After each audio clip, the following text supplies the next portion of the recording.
Hey, basketball coaches and basketball players, my name is Alan from Al's Basketball Training, and today I'm going to talk to you about some simple basketball plays that you can run against a man-to-man defense that continuously switches.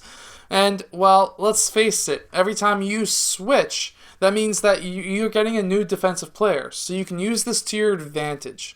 If you have a tall player screening for a shorter player, that taller player is going to have a shorter player guarding him, and, well, that makes for easy baskets. And also, that faster player or that smaller player may be faster and may now have a slower, bigger player guarding him, which again leads to very easy baskets. First, really quickly, hit that like button and subscribe if you like basketball plays, drills, and skills. Let's get down to the clipboard. Let's check out these basketball plays. Okay, so first we're going to be running a horns offense, and what we're going to be having here is player 2 cutting out and popping out towards the 3-point line on the opposite side, using player 5 as a screen.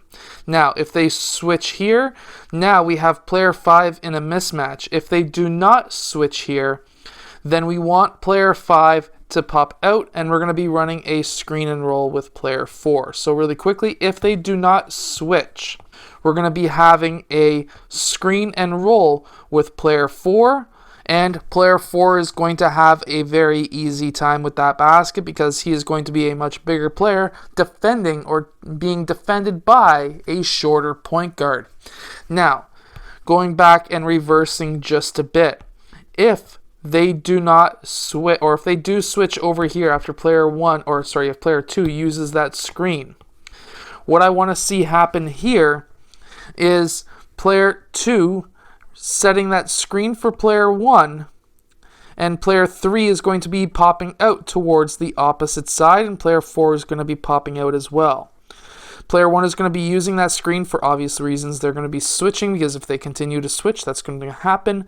And now we're going to be having player 5 posting up player 2, who is a much shorter player, and player 5 is going to receive that entry pass and go to town and hopefully score. If player 5 pops down to help out with that defense, we're going to have player 5 pass the ball back out, and player 1 is going to take that shot. If player 5 red is really tall and can recover, we want player 5 to get out of the way, and we want player 1 to take that man off the dribble because obviously player 5 is going to be much slower, most likely, than player 1.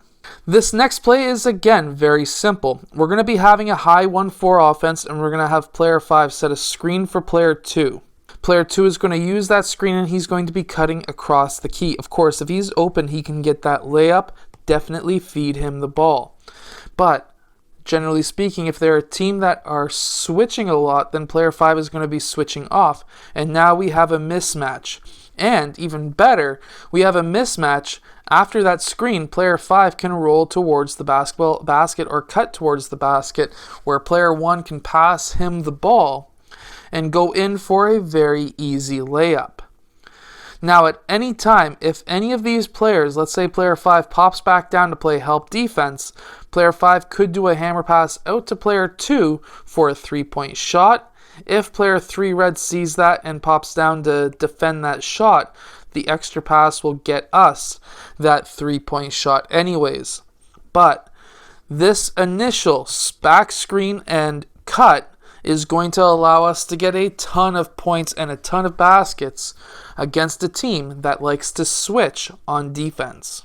Now, this next play is going to be a low 1-4, and this is another very lucrative option that you could use. So we're going to have player 4 running up top. Player 1 is going to pass player 4 the ball.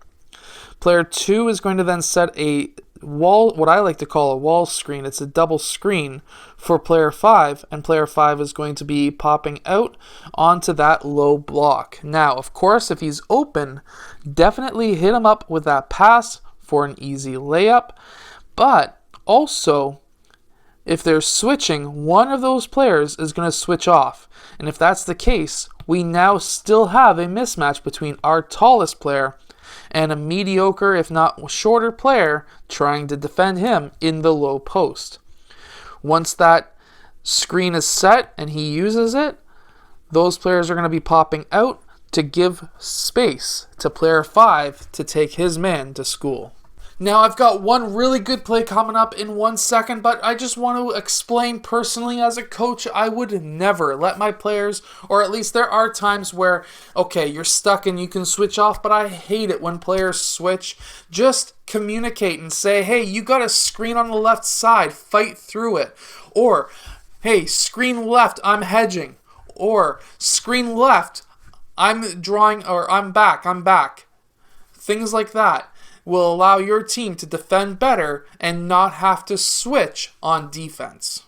Okay, so this next and final play is amazing. Now, we're going to have player 2 setting a back screen on player 5, and player 5 is going to use that screen, and he's going to be cutting in front of his man. He may be open for an easy layup, and if he's not, he has player 2 on him if they switch, and that could be still an easy drive for player 5. However, if he's not open, I want to see him posting up, and I want to see player 2 setting that screen on player 1, player 1 using that screen and passing the ball down to player 5. Of course, player 1 could have taken that shot anyways, but I want to see that entry pass down to player 5 into that mismatch for an easy basket. Now, really quickly, this is a play, I know this is a bonus play for you, but this is a play that I've explained too many times on this channel, and we used to use it back when I was in grade 7 and grade 8, and because a lot of teams would switch off. Basically, it's a box play, and what we're going to have is these post players who are up top setting a screen down for the lower guards. Those guards are going to be popping off, and let's say we had a switch with player 5. We want that ball to go over to that side, entry pass into player 5, player 4 to clear out, and now player 5 is going to go to school against player 2. But the other thing about this is if the screen is really solid and they don't switch, we could have just player 2 wide open for a 3-point shot. I hope that these plays help your team win more games. If they do, let us know in the comment section below. I would love to hear from you, and I will see you guys again later on today for the second video of the day.